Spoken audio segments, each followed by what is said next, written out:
Thank you for listening to the Gateway to the Rockies podcast from Visit Aurora from the rafters of the Stanley Marketplace. This is the show dedicated to telling the stories of Aurora, Colorado. Hi there, I'm Dave, the Senior Marketing Manager for Visit Aurora. Leadership can come in lots of forms. Sometimes it's by being an entrepreneur, a teacher, or as a politician. Sometimes just demanding a seat at the table and being a part of important conversations makes you a leader. I have a leader like that right in front of me, Ana Valles, the VP of Marketing for Fitzsimons Credit Union. Thank you for taking the time today, Ana. Hi, Dave. Thank you so much for having me. What do you make of that? Do you feel like do you feel a sense of leadership in our community? I do sometimes, yes. Only sometimes? I mean, you've done a lot in your 11 years since moving here from Chihuahua. I know it's crazy to see all that's happening in the last few years, but yeah. 11 years ago, you moved here presumptively. What was that? What initially brought you here, and what was that adjustment like initially? Well, it was a hard change. I mean, coming from Mexico, I grew up there. I was raised there. I graduated college in Chihuahua, Mexico, so I moved here because my parents were living here. Mm-hmm. My dad moved because of work. So yeah, I just came to be closer to them. But it was hard because I knew no one, and all my friends, all my teachers, everyone was in my family was back in Mexico. So it's a little hard to adjust. Had you been to Aurora previous to that as a visitor? I had never been to Aurora, even Colorado. What were your initial impressions of Aurora as a community when you first moved here 11 years ago? Yeah, it was crazy because I moved directly from Chihuahua to Aurora, and I haven't left. So definitely I felt very comfortable living here. I really felt like home, felt like I was like in Chihuahua with family, and kind of felt pretty homey. Yeah. What was the moment where you realized not only do I live and work here, but I can get involved and I can have a bigger role in our community? Was there one moment, or was there a path of momentum that led you to getting more involved on the city level? I don't recall there was like a special moment. I just feel that I just wanted to do more. I mean, I have a son and he goes to Aurora Public Schools, so I definitely wanted to create an impact for a city that he was going to be like living and growing, and getting all his education. So definitely I was just kind of wanted to make Aurora a better city as well. Along with your work at Fitzsimons Credit Union, you also serve as a committee chair for Aurora Sister Cities International. Can you talk about the work that Aurora Sister Cities International does and what it means to you personally? Yeah, so I studied international affairs in Mexico, so definitely all these international affairs, trading, everything like that is my passion. So Aurora Sister Cities does exactly that, creates a sisterhood with other cities in the world, and this creates collaboration between Aurora and another city in the world. So for me, it was very important to also do that with a city in Mexico, because we have a lot of Mexicans living here in Colorado, and especially in Aurora. So, and a lot of them are from Chihuahua, actually, from where I'm from. So it was really important for me to create that tie, and kind of start create a collaboration and some sort of partnerships between the two cities.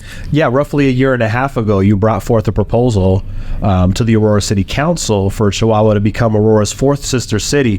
What inspired you to initiate that proposal? What was the spark that said, okay, I'm going to do this? It's a funny story, but a friend and I were actually here at the Stanley Marketplace. All right. We were having coffee. He's from Chihuahua as well. He works at the city of Aurora. And we were just having a conversation about doing a sister city in Mexico. He brought the idea to me, and he was saying that I was open to help with that, and if I was open to be any city in Mexico, not really Chihuahua, and I was all in for that. So I love Mexico, I love my country, and whatever I can do, let's do it. So definitely we started just kind of with the idea of that. We brought it to Aurora Sister Cities, to the executive director, and we went from there, and just kind of she guided us through all the process on becoming this a reality. Did she see your vision immediately? Did she agree that Chihuahua was the best choice? And what did you feel 100% supported in that? I did, yeah, definitely. I mean, we talk about different cities, to be honest. It just Chihuahua made sense. We already had a connection there. I mean, the majority of us being from Chihuahua, it just made sense. So we picked that as a city. How, in what ways are Chihuahua and Aurora alike? And what makes them different from your experience? They are alike in so many ways. I mean, they're both kind of small cities for like not like a bigger like New York kind of city. They are a lot in development. I mean, their cities are growing so much, and that there's a lot of potential on a lot of industries. There's just, like different sectors that we are alike, like for example the aerospace sector, the medical sector. So a lot of things that we are just pretty similar. Differences, I mean, there's a lot. I mean, just language based. What else? I feel, I mean, as Mexicans or Latinos, we are more like family oriented maybe. So we have like a pretty close ties with our family. And you can see that because in our visit recently, there was conversations about homelessness. And I know that in Aurora, that's a topic on the table, but in Chihuahua, you don't see homeless in the streets. So that was part of the conversation between the two mayors on what, like how and why. And one of the things is family, like family sometimes take care of all people that are not able to live on their own or have the mental means to be on their own. So it's interesting you mentioned that there seems to be synergies that exist between the two cities beyond your personal connection to it. There just seemed to be almost a natural opportunity for collaboration between the two cities. Yeah, exactly. And I mean, it's funny because that's kind of why I'm here. I mean, my dad works in a Mexican company, in a Chihuahua company, and they opened their headquarters here in Colorado. So it just, I mean, that's how I've been kind of living the past 11 years and kind of traveling back and forth, my dad doing business in both cities. So it's just, it's something that I've seen like for at least 11 years. So and I know I'm one of a lot of people that are in the same situation. You mentioned in your initial pitch to the city council that about 30% of Aurora residents are of Hispanic or Latino descent, and the majority of that population has Mexican heritage. Is it meaningful for people to maintain a connection to their roots? And what does that mean? It is meaningful, especially because whatever your situation is, even if you were born there and you move like at a pretty young age, or like me, like after college, you're always kind of feel that tie, and you will have family there, you will have family here. So it's a really weird feeling. Like it's just like you're in between places. So I feel that creates a link to your community, to your roots, to your family that's still there. I mean, and in the city that you were born in. The path on your proposal wasn't an easy road. There were some pushback to the proposal from some members of the city council. Was that surprising at the time? And where do you think that came from? It was and it wasn't, I guess. I mean, unfortunately, there's situations that you find yourself in as Mexican, and I mean, I can put a lot of categories as a woman sometimes, or as a single mom. So you will find always people that don't align with your vision and what you are in life, I guess. So I feel that you will always find people that don't align with who you are or what you want. But it was a little surprising to hear that. When you got word that the proposal was approved, what was that like? How did that feel to know that this hard work for all these months had finally paid off? What was that feeling? Oh, it was so incredible. Like it's not only because I wanted, it's like I'm the spokesperson of a very large community. I mean, even like for Aurora Sister Cities, we have a working group, we have a team, and just the relief of that all of our voices are heard and that we have a place on the table and we can create an impact for communities, even here and in Mexico. I think I was very happy. that relationship between Aurora and Chihuahua doesn't mean much if it's just symbolic. You were a part of a delegation that went from Aurora to Chihuahua to speak with their leaders and really create a framework for collaboration. What came out of your time at the summit, and how did you feel having a seat at that table? Well, there's just initial conversations, but definitely we saw a lot of things that we can work on together. We definitely were very impressed on their security, how the city implements their public security, and so the mayor and a lot of us, even me from being from there, I was very impressed. I'm like, wow, I cannot believe that my city is doing this. So we have a lot to learn on that area. Same thing on the employment side. People love working there. I mean, you get to see very hardworking people there. So yeah, I just think there's a lot of opportunity there. What kind of initiatives do you think will be born out of this relationship in the future, or which ones would you like to see? Hopefully something in the medical. I know in Aurora we have great hospitals and we have like a really innovative medical area. So definitely I think that's something that we can provide and support to Chihuahua, as I think they are pretty new on that area, and that's something that's growing so much. I mean, they just talk about developing like cancer treatments and things like that. So I think that's really something very impactful that both cities can work, not only for both cities, but in like international level. So that's one, maybe a lot of like trading and investing and businesses. So I think there's also opportunities there. You've invested heavily in this community, and obviously Chihuahua is also home. Do you almost feel like you now have two homes? I do. I felt this way for 11 years. So I definitely, because I go back to Chihuahua a lot. Most of my family is there. Mm-hmm. So I always feel like that, like I have two homes. So you also serve as the commission chair for the Art in Public Places program in Aurora, which has displayed more than 300 art pieces throughout the city. Where did that passion come from? I always been passionate about art. Yeah. I'm not an artist per se. I've been a dancer almost all my life. That's art? That's art, yes. Performing art? That's performing arts. I not perform art, dance anymore. But yeah, I mean, I always been attracted to art. I've been very fortunate to travel around the world, and I think one of the first things you visit when you travel are like some sort of museum, or something like that. I feel that you experience the culture through art. So for me, I was always pretty attracted to that.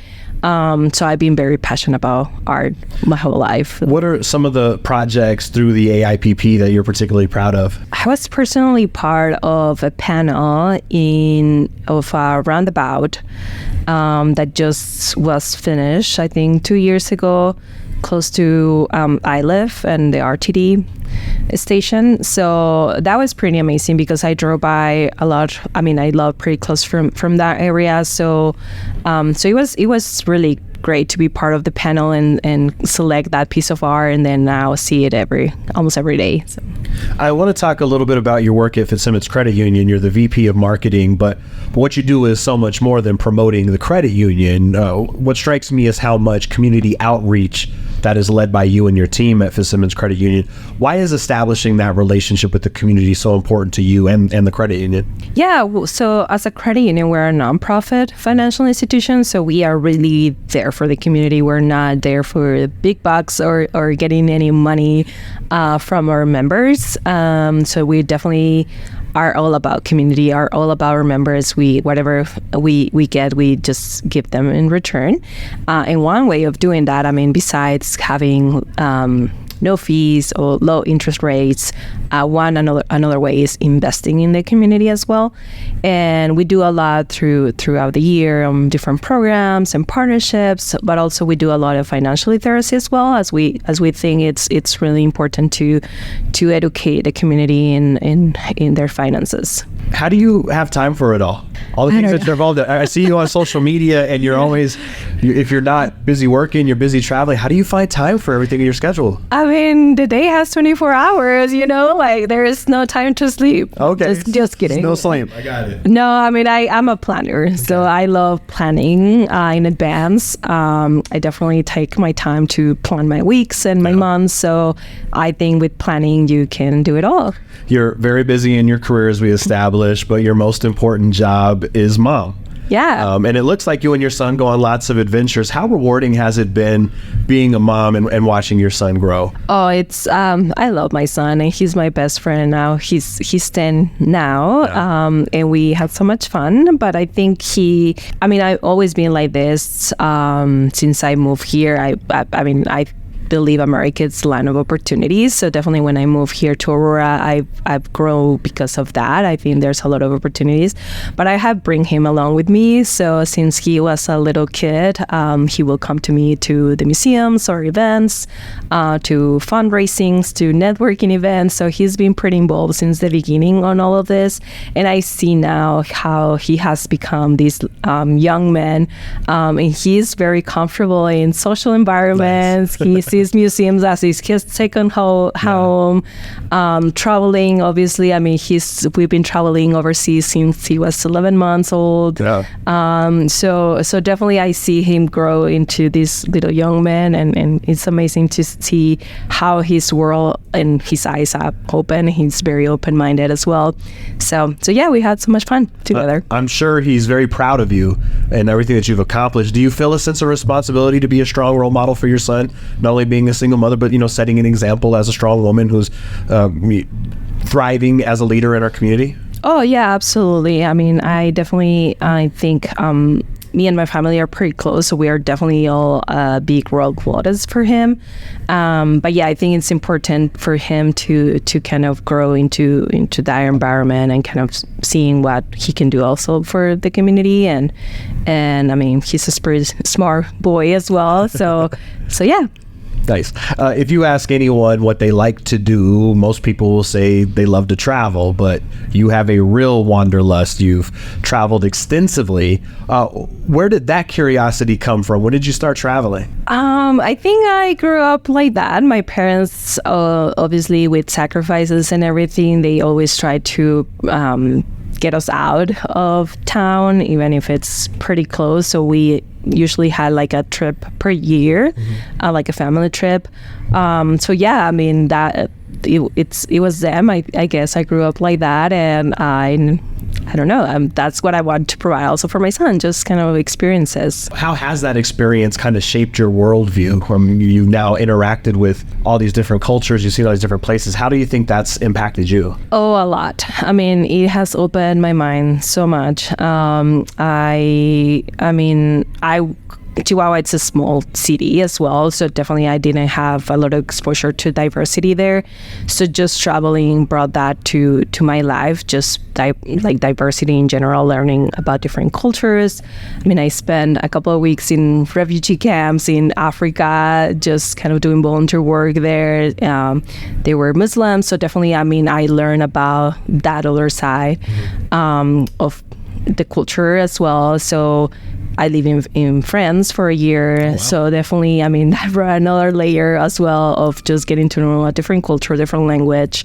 So yeah, I just think it opens your mind so much, but also gives you a lot of opportunities in life. Do you have favorite places that you've gone to or that you go back to over and over again because they have a special place in your heart? Well, there's different places. Obviously, I live in France, in Paris for a year, so that will definitely have a very special place in my heart because I met great people there, had great experiences there. I got a degree there as well, so definitely that's one that I have come back so many times after. But I also love Prague in Czech Republic. I don't know, I think the history there was amazing. So yeah. How do you see yourself personally evolving over the next few years? You're clearly helping shape our city's future, but where do you think that path takes you ultimately? How would you like to grow? I have no idea. Yeah, that's okay. The $1 million question. Yeah. Definitely, I want to keep doing what I do. I love what I'm doing. My work at Fitzsimons and my volunteer work. So definitely grow into those positions and see where that goes. Well, Ana, you're a great steward for our community, and we're so lucky to have you fighting every day to make this a great place to live. I'm certainly am a fan, and I wish you the best in all that you set your mind to. Oh, thank you. Yeah, I appreciate all the support as well. That was Ana Valles. You can learn more about her work with Fitzsimons Credit Union at fitzsimoncu.com. I also recommend you check out Aurora Sister Cities International at aurorasistercities.org, and of course, Aurora's Art in Public Places at auroragov.org. Thank you for listening to the Gateway to the Rockies podcast. Visit Aurora is the official destination marketing organization for the city of Aurora, Colorado, and acts as the primary liaison between meeting planners and hotel partners. As Aurora's Convention and Visitors Bureau, Visit Aurora's mission is grounded in showcasing Aurora as a premier destination for meetings, business, and leisure travel. Visit Aurora represents more than 75 plus hotel properties with 13,500 plus guest rooms and more than 1 million square feet of meeting space, including Colorado's largest resort, Gaylord Rockies Resort and Convention Center. As Colorado's third largest city, Aurora is located minutes away from Denver International Airport and showcases mountain views, memorable meeting spaces, and 250 plus international eateries that offer a unique experience for each and every visitor. As the gateway to the Rockies, Visit Aurora's role in the local community goes beyond marketing the city as a destination. The Visit Aurora team is here to assist you with your Colorado visit, from facilitating your meeting, event, or convention to helping you discover local flavor and attractions. Go beyond the boardroom in Aurora, Colorado. For more, visit us at visitaurora.com.